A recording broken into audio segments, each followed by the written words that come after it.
This is your 2023 compensation forecast.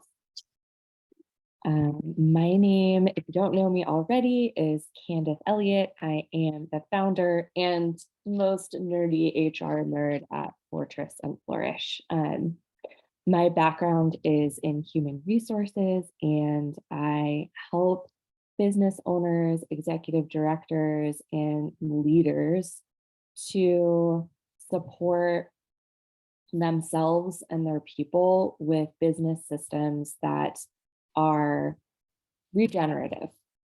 And a key piece of that is understanding what is happening with the labor market. So today we are going to look into what is currently happening with unemployment, the number of open jobs, the current quit rate, and an inflation update. All the information that I'm sharing with you is coming from the Economic Research Institute's 2023 forecast. I'm going to link that report so you can have a look at all of these numbers yourself and see the source. Where possible, I substituted numbers for Santa Cruz County specific because that is where I am located.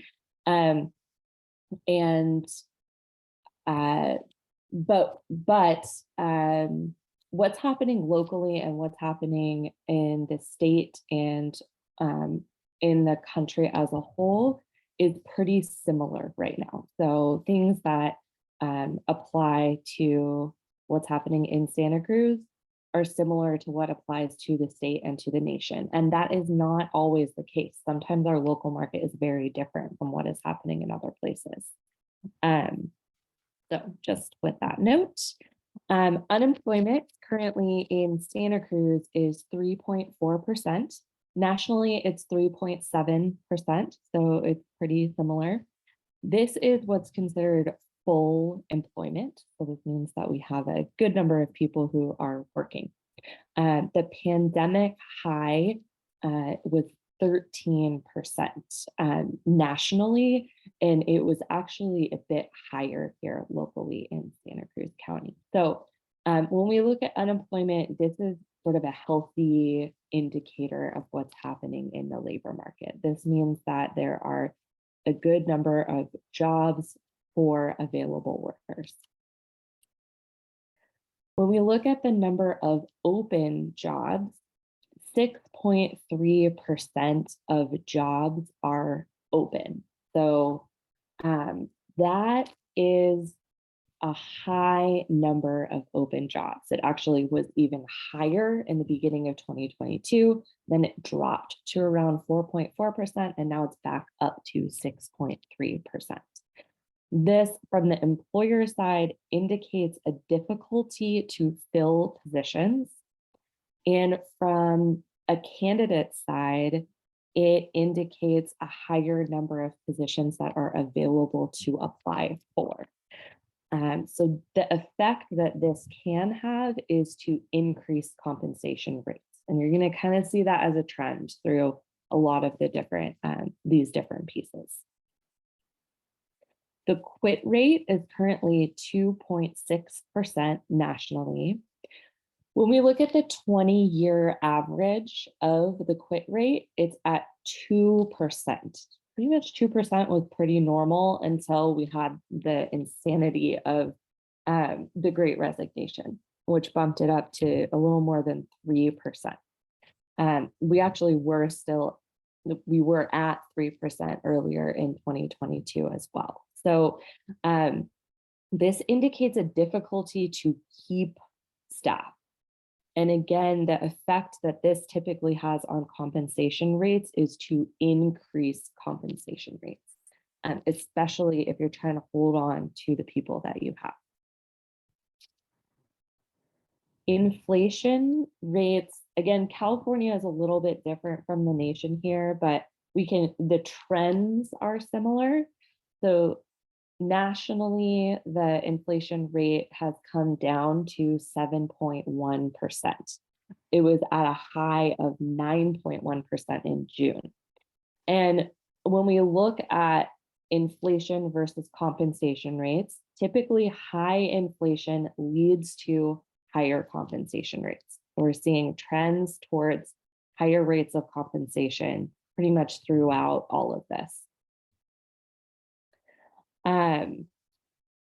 When we look at sort of the numbers that are projected in companies' budgets for the 2023 year, what we see is a projected budget increase of 3.5%, a projected compensation budget increase of 3.5%.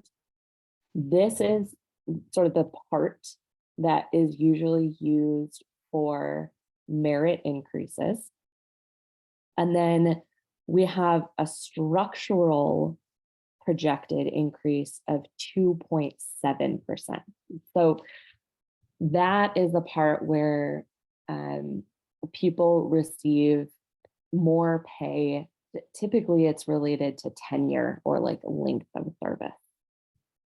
So we have around a little over 6% budget increase projection related to compensation for 2023 in the companies that were included in this survey.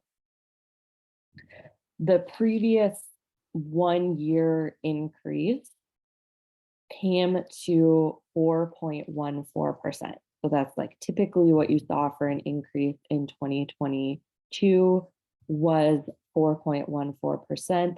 What the projection is for next year is around 6%.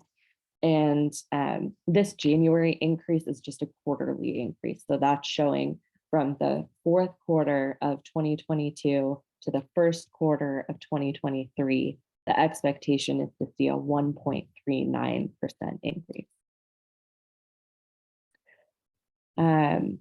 When we look at average increases in the past, the numbers that are included here are last 20 years, last 10 years, last 5 years, and last year.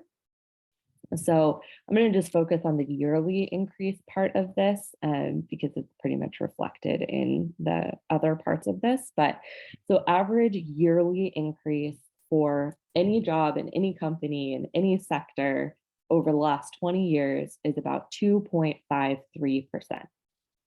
When you look at the last 10 years, it's pretty similar, 2.52%. If you look at the last 5 years, it's 2.55%. And what we're seeing in this last year is that 4.14%. So the yearly increase that we've seen in the last year is much higher than that typical average yearly increase.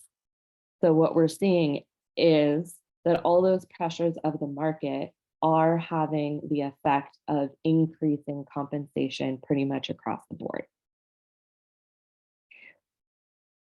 This chart, I'm sorry, it's a little bit blurry. I like blew it up pretty big from the report so you could see what was going on. But what this shows is when we track both budget increase and structure increases versus what actually happens with the market. And the numbers we're looking at here are from 2012 to 2022. So what we see is that from this period of 2013 to 2014, we had actual increases that were higher than what was expected. That bottom line is kind of where compensation is expected to be.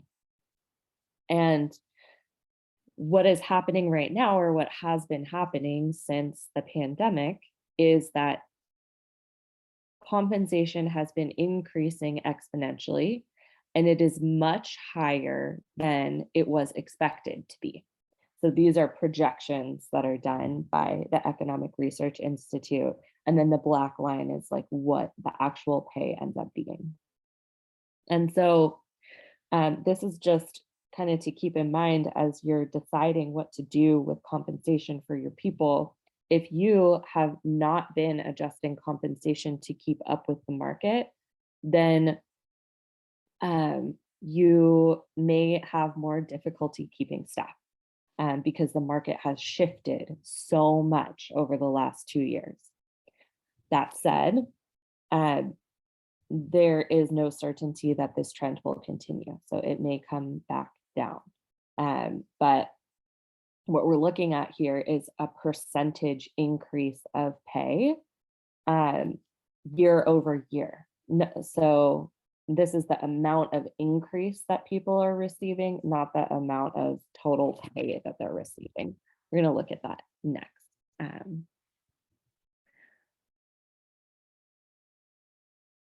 So this chart here looks at how total salary growth has happened from 2012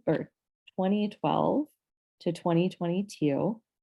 So for the last 10 years for these different job categories. And so we are seeing quite a bit of increase in pay in most of these positions. So 30% in sales, middle management, 27.2%, professionals, healthcare, and we've got all these different sort of job categories in here that you can look at, and you can see the amount of increase that has happened in the last 10 years. So these are just maybe some useful numbers for you to have if you've been in business for that long, of a time, and you're looking at how much you're paying people. If you haven't kept up with this increase in pay over 10 years, or even if you are newer in business and you have a company that's younger and you're trying to figure out, what is common for a 10-year increase in pay, like what should you expect and what should you be able to sustain as a business in order to keep and find qualified employees. These are really important numbers to look at. So that brings me to the end of this 2023 compensation update. If you had any questions or if you have comments or concerns or anything, please reach out to me. My email is candice@fortressandflourish.com. You can also go to my website, fortressandflourish.com, and schedule a call with me. I'd be happy to talk with you about any and all of this. And if you want to do more of a deep dive into your company, your specific industry, your location, your employees, and their level of experience in their job, I have something that's called the Pay Clarity Package that we can do together and get into all those details. So thanks for listening.